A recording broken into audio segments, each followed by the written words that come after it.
Praise the lord. ఈ దినమున మనకు అనుగ్రహింపబడిన దేవుని మాట కీర్తనల గ్రంథం 121వ కీర్తన 2వ వాక్యం. యెహోవా వలనే నాకు సహాయము కలుగును. ప్రియమైన వారలారా, 21వ కీర్తన మొదటి 2 వాక్యములను గమనించగలిగితే, కొండల తట్టు నా కన్నులెత్తుచున్నాను, నాకు సహాయము ఎక్కడి నుండి వచ్చును?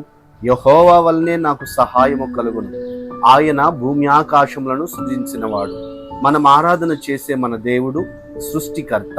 బైబిల్ గ్రంథమందు మొట్టమొదటి వాక్యం, ఆదియందు దేవుడు భూమి ఆకాశములను సృజించెను. ఆయన సమస్త సృష్టికి కారణభూతుడు కనుక సమస్తము మీద ఆయనకు అధికారము కలదు. మనుషుల సహాయము కోరు కనుక దేవుని సహాయము కోరుకుంటే నిశ్చయముగా దేవుడు ఉన్నతమైన సహాయం అనుగ్రహించి గొప్ప కార్యములు మీ జీవితంలో చేయునుగాక. God bless you. దేవుడు మిమ్మల్ని దీవించునుగాక.